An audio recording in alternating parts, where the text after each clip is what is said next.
जहाँ पे हमारे पास रेस्क्यू बड़ी जदीद है, वहाँ पे हमारी पुलिसिंग भी बहुत मॉडर्नाइज हो चुकी है। हमारी आपस में लिंकेजेस हैं क्लोजली। आपकी सेफ सिटी के साथ किस तरह की लाजॉन है? कोई आपको एक अनअटेंडेड लाश मिल जाती है, आपको अनअटेंडेड कोई बच्चे मिल जाते हैं, आप उनके बुरसा को पुलिस के डाटा से बड़े अच्छे से आप एनालिसिस करते हैं और फाइंड आउट करते हैं व्हाट्स द रीज़न, क्या किस तरह कर रहे हैं, क्या उसमें लॉजिक क्या पीछे? उसके लिए एक नंबर है 9211 को अगर उल्टा कर दें 1192 1192। सेफ सिटी के साथ हमारा जो LTE सेट्स हैं उसके ऊपर बहुत इफेक्टिवली हमें कम्युनिकेशन में आसानी होती है। आज इन सेट्स की वजह से ये है कि हमें रियल टाइम वहाँ की इमेज आ रही होती है कि हमें उस नौयत का पता चल जाता है। आपने एक ऐप लॉन्च की है, इस ऐप के जरिए जो भी हमें इमरजेंसी में डायल करेगा उसकी हमें लोकेशन मिल जाएगी। वैसे सर देखने में तो ये आता था कि ये सिर्फ मूवीज में होता है, इनकी जो ट्रेनर्स हैं वो कहाँ से बिलोंग करते हैं? कि साउथ एशिया में पहली टीम बने जिसने UN सर्टिफिकेशन अचीव। अस्सलाम वालेकुम नाज़रीन, मैं हूं उमर बख्त और आप देख रहे हैं PSCA TV। नाज़रीन, अगर आपको कोई इमरजेंसी हो जाए, कोई एक्सीडेंट हो जाए, कहीं आग लग जाए, बिल्डिंग कोलैप्स हो जाए, बिल्डिंग गिर जाए, जल्जला आ जाए, हम बड़े तमाद से 1122 पे कॉल करते हैं और इस बिलीफ के साथ कॉल करते हैं कि 1122 वाले फ़ौरन आ जाएंगे। ये तमाद क्यों है, इनकी ट्रेनिंग किस लेवल की होती है, आइए मैं आज आपको शो में दिखाता हूँ। Welcome to the show.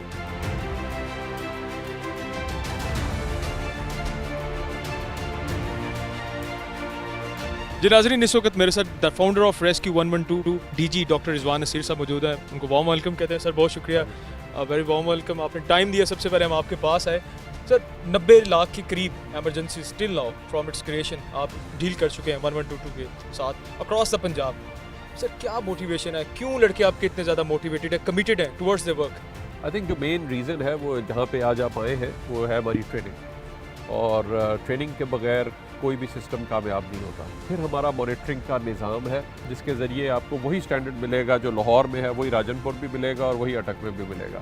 और उसके साथ साथ फिर हमारा जो निज़ाम है उसमें कॉल सेंटर है, जहाँ पे पहले हमने एम्बुलेंस सर्विस शुरू की, वहाँ पे फिर जब ज़ल्ज़ला आया हमने रेस्क्यू सर्विस बनाई, और रेस्क्यू की पहली टीम हमने डिज़ास्टर इमरजेंसी रिस्पांस टीम 2006 में बनाई थी। तो जब हमने उसके बाद उसकी मिनिमम रिक्वायरमेंट्स को पूरा किया तो उसके बाद हमारी 2015 में हमें UN की रजिस्ट्रेशन मिली। और 2019 के अंदर फिर हमें पहली टीम थे जो कि ये हमारी इमरजेंसी सर्विसेज एकेडमी की जो सर्च एंड रेस्क्यू टीम है, जिसको अक़वाम मुत्तहिदा ने पूरी जनूबी एशिया में सर्टिफिकेशन दी। तो ये एक बहुत बड़ी प्लस SARC का भी हमने पूरा जो रेस्क्यू का चैलेंज और इवेंट जो था वो यहाँ पे कराया 2018 के अंदर। तो ये था कि हमारा मकसद ये रहा है कि हम ये जो एक ट्रेनिंग करें और फिर इन स्टैंडर्ड्स को मेंटेन रख सकें फील्ड के अंदर, ताकि वहाँ पे लोगों को इसी क्वालिटी की सर्विसेज जो है वो मिलती रहें। मॉडर्न टेक्नोलॉजीज़ की बात करें तो it's an era of technology, जहाँ पे हमारे पास रेस्क्यू बड़ी जदीद है, वहाँ पे हमारी पुलिसिंग भी बहुत मॉडर्नाइज हो चुकी है। अब हो यूँ रहा है कि अगर फॉर सम रीज़न समबडी 1122 पे कॉल नहीं कर पाता तो हाउ इज़ इट पॉसिबल कि उसके पास फिर भी रेस्क्यू पहुंच जाती है? जी यही सबसे इम्पोर्टेंट चीज़ है। आई थिंक जो हमारा एक 15 का नंबर है जो कि इमीडिएटली अगर कोई भी आपके साथ क्राइम होता है तो आप उस पर फ़ौरन रिपोर्ट करें, बिकॉज जब तक आपको रिपोर्ट नहीं करेंगे तब तक ज़ाहिर बात है पता नहीं। इसी तरह अगर इमरजेंसी की हमें खबर आप 1122 पे नहीं देंगे तो तब तक हम इमीडिएट रिस्पॉन्स नहीं कर सकते। और अगर खुदा ना खास्ता अगर आपको नंबर नहीं मिल रहा, 1122 नहीं मिल रहा या 15 नहीं मिल रहा, तो हमारे पास 2 नंबर होने का फ़ायदा हमें बेनिफिट ये है कि खुदा ना खास्ता अगर रिडंडेंसी हो और कभी एक सिस्टम डाउन हो तो दूसरा हमारा सिस्टम जो है वो चल रहा है, और हमारी आपस में लिंकेजेस हैं क्लोजली, ताकि अगर कोई एक सिस्टम में भी प्रॉब्लम हो या एक जगह पे आपको रिस्पॉन्ड नहीं हुआ तो इमीडिएटली दूसरे में आप कॉल कर सकते हैं और हम आपस में फिर वायरलेस कनेक्टिविटी के जरिए हम आवाम को जो है वो सर्विसेज प्रोवाइड कर सकते हैं किसी इमरजेंसी में। डीजी साहब, दौर है इंटीग्रेशन का, एक मॉडर्न टेक्नोलॉजीज़ की इंटीग्रेशन है, डिफरेंट डिपार्टमेंट्स में लाइजॉन है। आपकी सेफ सिटी के साथ किस तरह की लाइजॉन है? आप कहा यह जाता है कि अगर खुदा न खास्ता को बंदा 1122 पे भी रिस्पॉन्ड नहीं कर सका, 15 पे भी नहीं कर सका, कैमरों से आपको बता दिया जाता है कि इस जगह पे एक्सीडेंट है, आपकी टीम्स किस तरह रिस्पॉन्ड करती हैं? जो ऑपरेटर्स हैं और जो सिस्टम हमारा पूरा चलता है उसके अंदर जो है वो आपस में इंटीग्रेशन है। हमारे चूँकि लोग उधर भी होते हैं सेफ सिटी के अंदर भी, तो हमारी बड़ी क्लोजली हम फिर काम करते हैं। अच्छा, what else from shifting the patients to the hospital, उसके अलावा 1122 की क्या सर्विसेज हैं लाहौर में? इस वक्त हम आज आपको दिखाएंगे कि हम इस वक्त क्या क्या सर्विसेज प्रोवाइड करते हैं। अगर आप ये देखिए तो अक्सर हमें इमरजेंसी हर किस्म की, हम इमरजेंसी में कोशिश ये होती है कि कोई भी अगर इमरजेंसी हो, अगर इवन कोई बंदा ज़ख्मी हो गया और अगर फायरिंग हो रही है और उसमें बंदा ज़ख्मी हमने रिस्पॉन्ड कर रहा है, तो हम ये आपको आज इमरजेंसीज दिखाएंगे डिफरेंट टाइप की जो होती है। ये अगर आप अभी देख सकते हैं कि ये जो है हमारा, अगर कोई वेल के अंदर भी कोई बंदा चला जाता है, इसी तरह से कई जगह पे जहाँ पे बनी होती है टॉक्सिक गैसेस होती है वेल में, कोई बंदा नीचे जाता है और वहीं पे रह जाता है, तो तो रेस्क्यूअर ने ऐसी सूरत हाल में किस तरह अंदर जाना है, किस तरह से जाके नीचे से लोगों को रेस्क्यू करना है, ये सारी की सारी दी जाती है। और स्पेशली साउथ ऑफ पंजाब में हमारे पास बहुत सारी कॉल्स आती हैं इसकी। Sir apart from safe city, apart from जो आपका लिंकेज है सेफ सिटी के साथ, जो हमारे पास पुलिसिंग है उसमें आपका एक बड़ा, मैं देख रहा था कि जब कोई आपको एक अनअटेंडेड लाश मिल जाती है, आपको अनअटेंडेड कोई बच्चे मिल जाते हैं, आप उनके बुरसा को पुलिस के डाटा से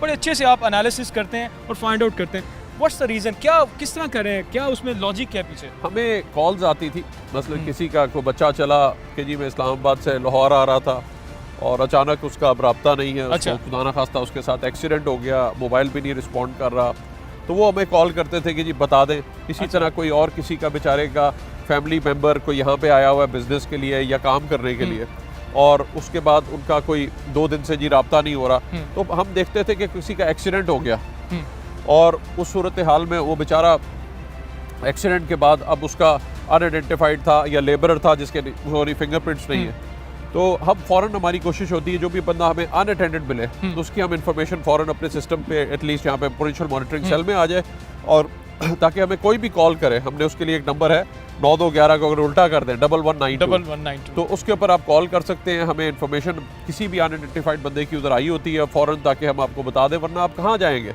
आपका पुलिस से बड़ा अच्छा लाइज़ॉन है इस बारे में।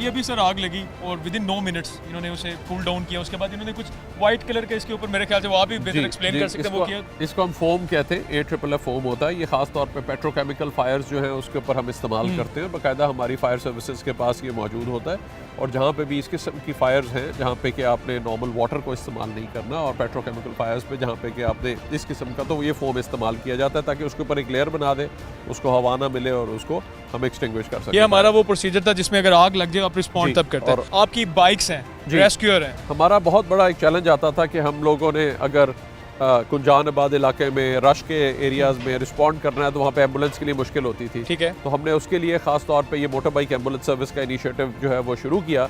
लाहौर शहर से फिनॉर डिवीजनल हेडक्वार्टर पे काम कर रहा है, और इसमें अब तक हमने 6 लाख एमरजेंसी इस पे जो है रिस्पॉन्ड किया, और एवरेज रिस्पॉन्स टाइम हमारा 4 मिनट रहा है, जो कि एक अचीवमेंट है इवन इंटरनेशनली। 4 मिनट में आपने तकरीबन 6 लाख एमरजेंसीज को किया, रिस्पॉन्ड किया। आप कम्युनिकेशन कैसे करते हैं? बहुत अच्छा, जो हमें आई थिंक स्पेशली हमें लाहौर के अंदर जो बहुत बड़ी एक सहूलत है वो ये कि सेफ सिटी के साथ हमारा जो LTE सेट्स हैं उसके ऊपर बहुत इफेक्टिवली हमें कम्युनिकेशन में आसानी होती है। ख़ास तौर पर जिन दिनों कोई बड़ा इस किस्म का मुहर्रम का इवेंट चल रहा है, कोई और ऐसे सेंसिटिव इवेंट चल रहे हैं जहाँ पे आपका कम्युनिकेशन सिस्टम या मोबाइल नेटवर्क डाउन है, तो वहाँ पे ये बड़े सेट्स हमें यूजफुल रहे हैं। ये LTE क्या हेल्पफुल है कि अंदरून के किसी इलाके में या कोई ऐसे गुंजानाबाद इलाके में हो गया जहाँ पे आपकी पहले वैन नहीं पहुँच रही, आपका रेस्क्यूअर बाइक पहुँच गया, आपको कुछ पता लग सकता है कि वहाँ पे ग्राउंड रियलिटीज़ क्या हैं? क्या वो LTE सेट इस कैपेबल है कि वो आपको ना सिर्फ वहाँ पे ऑडियो बल्कि वीडियो कम्युनिकेशन दिखा सके? विजुअल मॉनिटरिंग तो बहुत इंपॉर्टेंट टूल है और इसकी बहुत ही ज़्यादा जो है वो ज़रूरत जो है वो रहती है।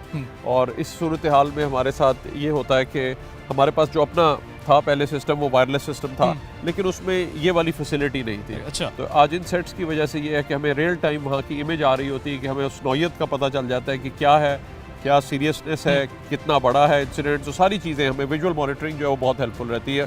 उसका फिर हम रिस्पॉन्स हमारा बहुत बेहतर कर सकते हैं उससे। हम आपने एक ऐप लॉन्च की है कि जस्ट लाइक किसी भी जो हमारे पास सर्विसेज हैं कि हम कैब सर्विसेज हैं उसी की तरह का, कि अगर कोई बंदा अपनी इंसिडेंट पॉइंट पे ही डू हैव स्मार्टफोन या किसी भी तरह से वो हिट टैप बटन करता है, आपका जो पास वाला को बंदा है वो पहुंच जाएगा। इज इट डूएबल, हो रहा क्या इस तरह? जी इंशाल्लाह। हमारा जो सबसे बड़ा चैलेंज था वो ये था कि हमें, क्योंकि लाहौर बहुत एक्सपैंड हुआ, मुझे अगर 2004 से मैं देखूं तो उस वक्त एक छोटा लाहौर था जो मैनेज हो जाता था। आज एक तरफ शादरा है तो दूसरी तरफ बरकी है, तीसरी तरफ रायवंड है, तो बहुत फिनोमिनल एक्सपेंशन हुई है। उसकी वजह से नए एरियाज, नई कॉलोनीज आई हैं। अब हमें लोकेशन नहीं मिलती, तो लोकेशन चूँकि हमें एक्सेस नहीं मिलती थी, तो इस ऐप के ज़रिए जो भी हमें इमरजेंसी में डायल करेगा उसकी हमें लोकेशन मिल जाएगी। उससे आसानी ये होगी कि ट्रायंगुलेशन करके आप इमीडिएटली जो सबसे उसका करीबी वहाँ का जो रिस्पॉन्स वाला है वो, तो अगर आपने किसी ने गलत एड्रेस दे दिया या कोई सही तरह एड्रेस एक्सप्लेन नहीं कर सका, वो वाला हमें प्रॉब्लम नहीं आएगा। Exactly sir, do you think that modern technologies के जो टूल है, जो इंटीग्रेशन है सेफ सिटी की आपके साथ, उसके आने से और उसके पहले को अगर हम मुवाजना करें, कंपैरिजन करें, क्या कोई अब्रप्ट चेंज हमें नज़र आ रहा है एनालिसिस किया जाए तो? जी, हमारा जो ये पूरा सिस्टम होगा, इस पे हमारी मॉनिटरिंग बहुत इफेक्टिव हो जाएगी। हमें हर बंदे की जो परफॉर्मेंस, हर बंदे की जो जिस तरह से सिस्टम को ऑपरेट कर रहे हैं, हमें पूरा वो एक मॉनिटरिंग का सिस्टम बहुत इफेक्टिव हो जाएगा।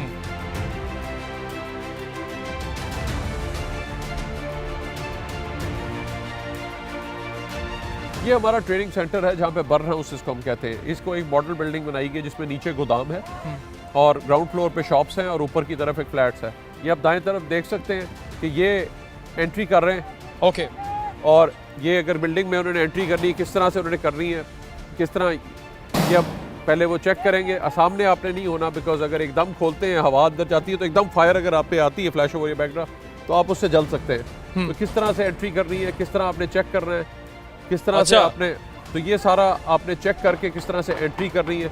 ये इन्होंने जमीन पे उसे क्यों ये स्टेबिलिटी ऑफ द फ्लोर को चेक कर रहे हैं। जब आप अंदर जा रहे हैं और अगर आपने वही पता चला कि फ्लोर ही सामने नहीं है, या अगर आपको डार्क के अंदर तो नजर ही नहीं आ रहा, तो आपने ये किस तरह से सेफ एंट्री करनी है, वॉल टू वॉल सर्च किस तरह करना है, ये सारी टेक्निक्स इनको सिखाई जाती है ताकि ये इफेक्टिवली जो है वो ऐसे फायर एमरजेंसी पर रिस्पॉन्ड कर सके।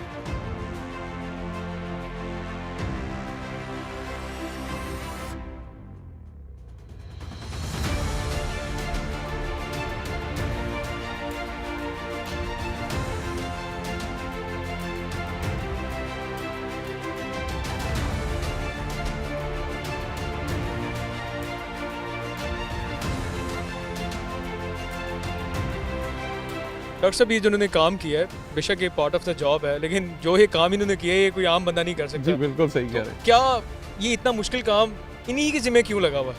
क्योंकि और किसने आके रेस्क्यू करना है आवाम को। ये सब इनकी जो ट्रेनिंग है वो मेरे ख्याल से वो इससे भी ज़्यादा वर्स्ट होगी, क्योंकि अगर वो आज ये कर रहे हैं तो इट्स मीन कि इसके लिए उन्हें काफ़ी ट्रायल्स लेनी पड़ी होगी। बिल्कुल, इसके बगैर किसी बंदे को भी अगर हाइट का फोबिया है, फायर का फोबिया है, या स्मोक में एंटर नहीं कर सकता, या क्लॉस्ट्रोफोबिया है स्पेस का, या पानी का फोबिया, वो रेस्क्यूअर नहीं बन सकता। ये जो अब हम देखने जा रहे हैं, ये फायर फिट चैलेंज है। इंटरनेशनली भी यही फायर फिट चैलेंज होता है जिसमें जितने फायर के स्टेप्स हैं वो सारे किए जाते हैं, और तकरीबन 30 से 35 किलो का वजन है जो ये के उठा के चलते हैं।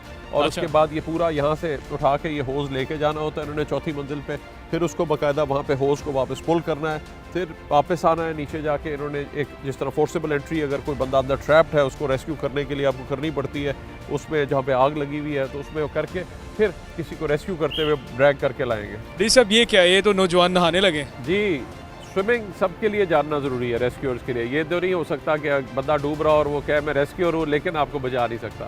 तो इसलिए लोगों को हमें कॉल आती थी, लोग डूब जाते थे, तो उनमें कौन रिस्पॉन्ड करेगा, किस तरह करेंगे, तो वो जो था हमारे पास सिस्टम था। तो आज सब रेस्क्यूअर्स को जो है वो स्विमिंग सिखाई जाती है। अच्छा। ना सिर्फ स्विमिंग सिखाई जाती है बल्कि जब हमारे पास आती है जिसमें कॉल्स जिसमें कि बंदा को डूब गया है, तो हमारे डाइवर्स भी हैं जिसमें कि जो है वो आपको वो डाइव करके जाके जब रेस्क्यू करना होता है तो वो फिर उसमें से करते हैं। और आज कितने सारे लोग हैं जो कि डूबे हैं, उन लोगों को हमने निकाला है। और सर, ये ऑन रिकॉर्ड मौजूद है कि आपने बहुत अच्छे इस बारे में काम किया। फ्लड की पूरी जो ट्रेनिंग अब हम है वो पूरा रिस्पॉन्ड करते हैं, और आज पूरा फ्लड का ऑपरेशन जो है वो रेस्क्यू 11122 मैनेज करती है। डी साहब, ये पीछे मलबा पड़ा हुआ है, लोहा भी पड़ा हुआ है, ये इन्हें किस चीज़ की ट्रेनिंग दी जा रही है? ये बेसिकली एक बिल्डिंग कोलैप्स की एक साइट है। अच्छा। उसमें जो भी मुख्तलिफ किस्म के सिनेरियोज हो सकते हैं, आपको किस तरह से रेस्क्यू करना है, आपको कोई वर्टिकल जाना है या आपको कटिंग करनी है, ब्रीचिंग करनी है, आपको लिफ्टिंग करनी है, ये सारी टेक्निक्स इनको सिखाई जाती हैं। और इसमें अगर आप देखें तो एक होल से आप एंट्री करेंगे और हो सकता है आपको 1 से 1.5 दिन लगे अंदर तक पहुंचने तक, उस बंदे तक, क्योंकि अगले मल्टीपल लेयर्स हैं। पहली वॉल आएगी, फिर कंक्रीट की लेयर आएगी, फिर आप करते हुए जाएंगे। तो एक एक्चुअल रियल टाइम सिनेरियो जो कि आपको बिल्डिंग जब ऐसी मुनज़्ज़म होती है उसमें एक मिलता है, वो हम यहाँ पे सिमुलेट करते हैं ताकि इन सब की ट्रेनिंग हो, ताकि जब इस किस्म के इंसिडेंट्स हो उस पर बेहतर तरीके से रिस्पॉन्ड कर सके। वहाँ पे जल्दबाजी की जरूरत ये नहीं होती कि हमने मलबा कितनी जल्दी दूर करना है, बल्कि अगर अंदर कुछ लोग ट्रैप हैं जो कि छोटी छोटी जगह में होंगे, एग्जैक्टली, उनको जाके निकाला जा सके और उनमें फिर उसी तरह जाएंगे। अगर आपने फॉरन हैवी मशीनरी यूज़ कर दी शुरू कर दी तो वो 2-4 फुट में जहाँ पे ट्रैप्ड है वो भी बैठ जाएगा। और फिर लोग वहीं पे जो है वो बरी हो जाएंगे। वैसे सर देखने में तो ये आता था कि ये सिर्फ मूवीज़ में होता है, इनकी जो ट्रेनर्स हैं वो कहाँ से बिलोंग करते हैं, कि आर दे फ्रॉम पाकिस्तान के ऑल अक्रॉस द वर्ल्ड आप लोगों ने ट्रेनिंग करवाई हुई है जी, हमारी ट्रेनिंग जो थी वो ये था कि इनिशियली चूँकि हमने साल बाद एक पहली टीम को इस्टेब्लिश किया, अब ये था कि उसको हम ट्रेनिंग करा सकें इंटरनेशनल स्टैंडर्ड पे, तो हमने फिर यूएन के जो स्टैंडर्ड्स थे उनको फॉलो करना शुरू किया। हमने वो अचीव किया जब बेसिक तो हमारी रजिस्ट्रेशन हुई 2015 में, और उसके बाद 4 साल बाहर से यूएन ऑब्जर्वर्स ने आके और यूएन के जो उन्होंने डेजिग्नेट किए हुए थे मेंटोर्स, वो आके हमारी ट्रेनिंग को देखते थे, कराते भी थे, और फिर अल्टीमेटली हमने। सर अभी हम ये कौन सा आपका मदरसा है, यहाँ पे क्या सिखाया जाता है? ये हमारा एम्बुलेंस सर्विस कॉलेज है जिसके अंदर के बाकायदा इमरजेंसी मेडिकल टेक्नीशियंस की ट्रेनिंग होती है, और ये जो ट्रेनिंग है हमारी यूरोपियन स्टैंडर्ड्स के ऊपर हमारी है। National ambulance service college Ireland के साथ मिलकर हम ये करते हैं। आयरलैंड के कोलैबोरेशन? जी, आयरलैंड की collaboration, national ambulance service college Ireland की कोलैबोरेशन है, तो वहाँ पे ये ट्रेनिंग जो है जो उनका स्टैंडर्ड है वही हम फॉलो कर सकें।